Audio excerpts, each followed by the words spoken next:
यूँ तो भारत सरकार हर 10 साल के बाद जनगणना कराती है और ये औपनिवेशिक शासनकाल 1881 से लगातार होता आ रहा है। पर इस बार की जनगणना में ऐसा क्या है जो कि एक विवाद का विषय बन चुका है। आज की इस वीडियो में मैं आपको बताऊंगा कि इस बार का जनगणना क्यों सुर्खियां बटोर रहा है। हाय, मैं हूं ललित सिंह और आप देख रहे हैं हमारे चैनल किटकैट। तो मैं इस वीडियो में बताने जा रहा हूं कि इस बार की जनगणना जो है क्यों सुर्खियां बटोर रहा है।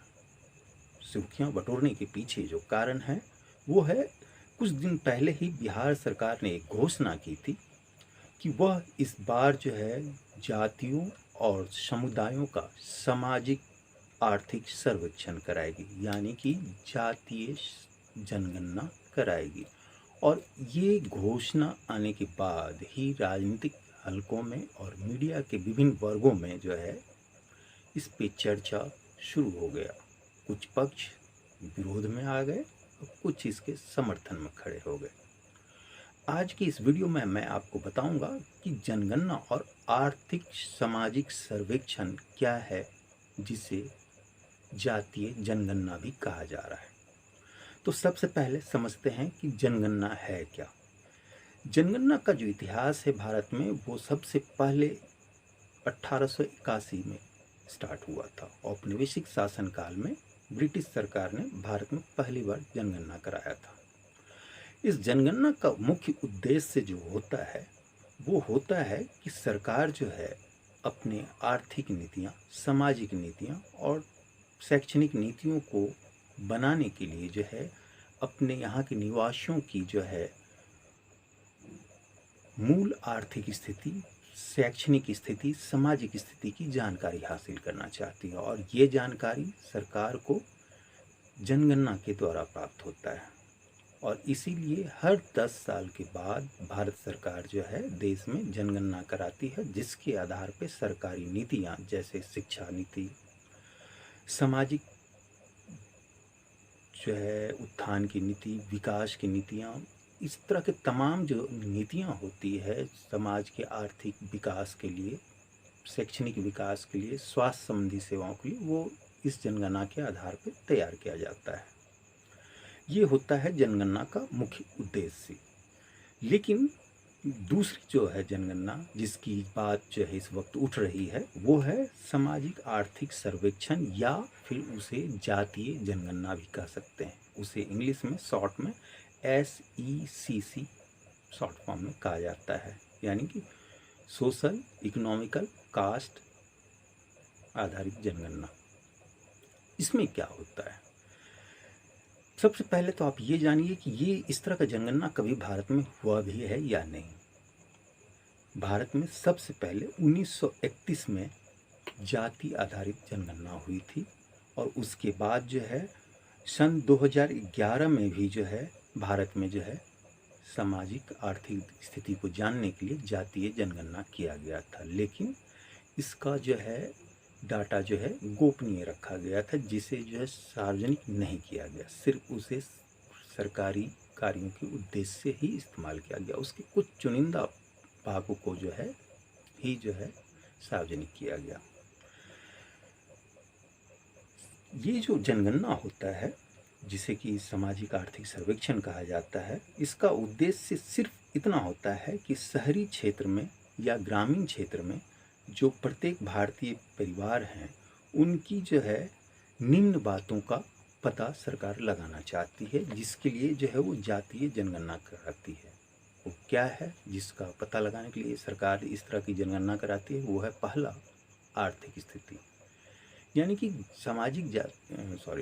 आर्थिक सामाजिक जो जनगणना है उसका जो एक उद्देश्य ये भी होता है कि समाज के विभिन्न वर्गों का आर्थिक स्थिति इस वक्त क्या है, वो इस जानने के लिए ही ये सर्वेक्षण कराती है, ताकि पता चले कि समाज के विभिन्न वर्गों में आर्थिक स्थिति क्या चल रहा है, जातीय आधार पे आर्थिक स्थिति क्या चल रहा है, क्षेत्र के आधार पे क्या चल रहा है, किसी खास भौगोलिक क्षेत्र का स्थिति क्या है और किसी खास क्षेत्र का आर्थिक स्थिति क्या चल रहा है, वो जानना होता है।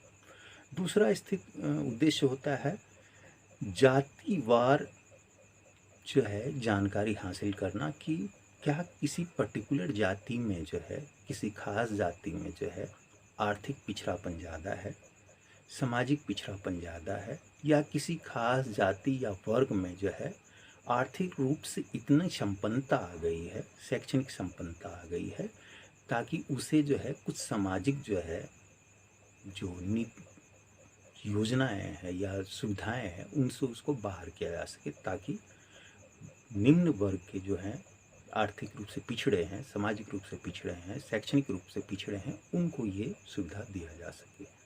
तो सामाजिक आर्थिक सर्वेक्षण के पीछे मूल जो मकसद ये होता है।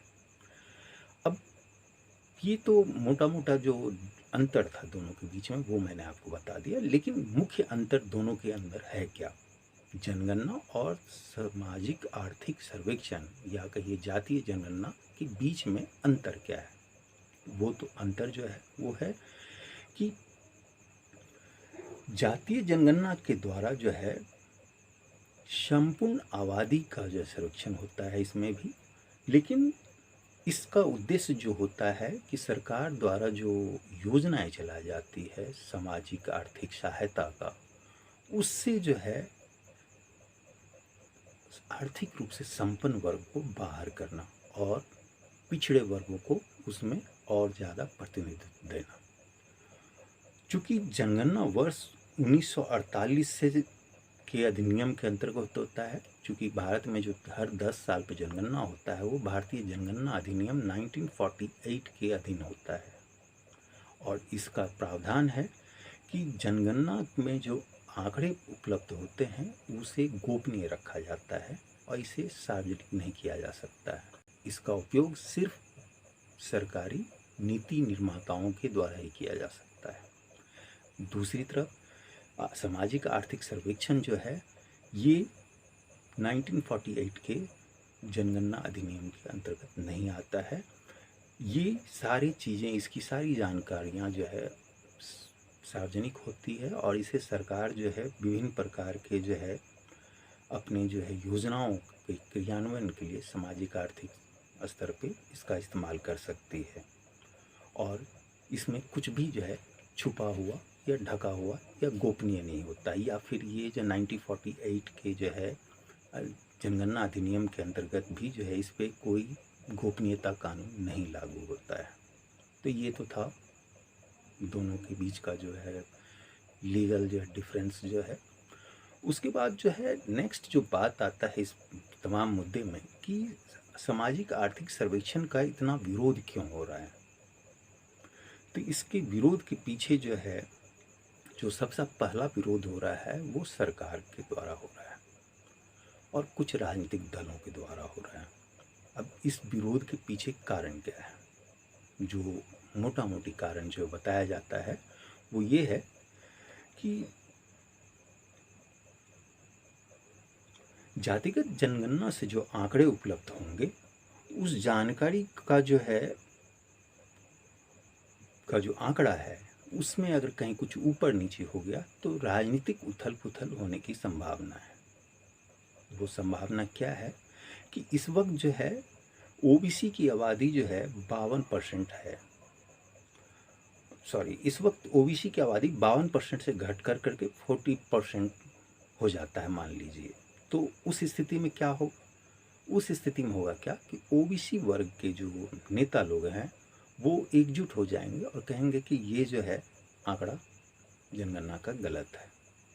और इसकी विपरीत स्थिति अगर उत्पन्न होती है, मान लीजिए कि अभी जो 52% है वो जो है बढ़ कर करके जनगणना के बाद ओबीसी का 60% हो जाता है, तो उस वक्त जो है यही नेता लोग जो है फिर एकजुट होकर करके आरक्षण की सीमा और बढ़ाने की मांग कर बैठेंगे। तो होगा क्या कि आरक्षण का जब सीमा मांग बढ़ाने की मांग होगा तो फिर ये एक नए राजनीतिक जो उथल पुथल को जन्म देगा। तो एक ये कारण है जिसकी वजह से जो है सरकार के द्वारा इसका विरोध किया जाता है। दूसरा जो विरोध का कारण है वो है कि सामाजिक आर्थिक सर्वेक्षण का उपयोग कहीं ऐसा ना हो कि जातीय जो है खाई जो है विभिन्न वर्गों के बीच बढ़ाने के लिए इसका उपयोग किया जाए। इसकी संभावना ये भी है कि अलग अलग राजनीतिक दल जो कि किसी खास जाति समुदाय पे आधारित अपनी राजनीति करते हैं, जिसमें से कुछ राजनीतिक दल ऐसे हैं जैसे कि आरजेडी, यूपी में समाजवादी पार्टी, जिनका की राजनीति ही कुछ खास समुदाय और वर्ग से जुड़ा होता है, तो इस तरह का जो है पार्टी जो है इसका दुरुपयोग कर सकता है। एक ये भी कारण है जिसकी वजह से विभिन्न राजनीतिक दल और सरकार इसका विरोध करती है। और उसके अलावे जो विरोध का एक बहुत बड़ा कारण बनता है वो ये है कि केंद्र सरकार का जो ओबीसी का लिस्ट है वो राज्यों के ओबीसी लिस्ट से अलग है। कुछ जातियां जो है केंद्र सरकार के लिस्ट में ओबीसी में शामिल है, तो वैसी ही जातियां जो है राज्य सरकार में ओबीसी की लिस्ट में शामिल नहीं है, वो सामान्य वर्ग में आता है। जैसे बिहार में बनिया ओबीसी में शामिल है, जबकि यूपी में ये अपर कास्ट में आता है। तो ये भी एक विरोध का कारण बन रहा है, जिसकी वजह से जो है एक क्या कहा जाए एक समस्या खड़ा हो जाता है कि एक ही वर्ग जो है एक राज्य में जो है आरक्षण का लाभ ले रहा है और दूसरा राज्य में वो आरक्षण से बाहर हो जा रहा है। तो ये 2-3 कारण है जिसकी वजह से इसका जो है विरोध जो है राजनीतिक हलकों के में किया जा रहा है और सरकार के स्तर पे किया जा रहा है। अब जो है आने वाले समय में ये स्थिति और भी क्लियर होगा कि ये विरोध जो है कहाँ तक जाता है, लेकिन ऐसा भी नहीं है कि जातीय जनगणना भारत में कभी हुआ नहीं है और आगे होगा भी नहीं, क्योंकि सरकार की ज़रूरत है समय समय पे 2 दशक बाद 3 दशक के बाद जातीय जनगणना कराना पड़ता है, ताकि समाज के विभिन्न वर्गों के अंदर जो है आर्थिक, सामाजिक और जो है शैक्षणिक स्थिति क्या है। तो ये था हमारा आज का वीडियो। उम्मीद है आपको अच्छा लगा होगा। अगर आपको अच्छा लगा तो लाइक करें, सब्सक्राइब करें, ताकि हमारा हौसला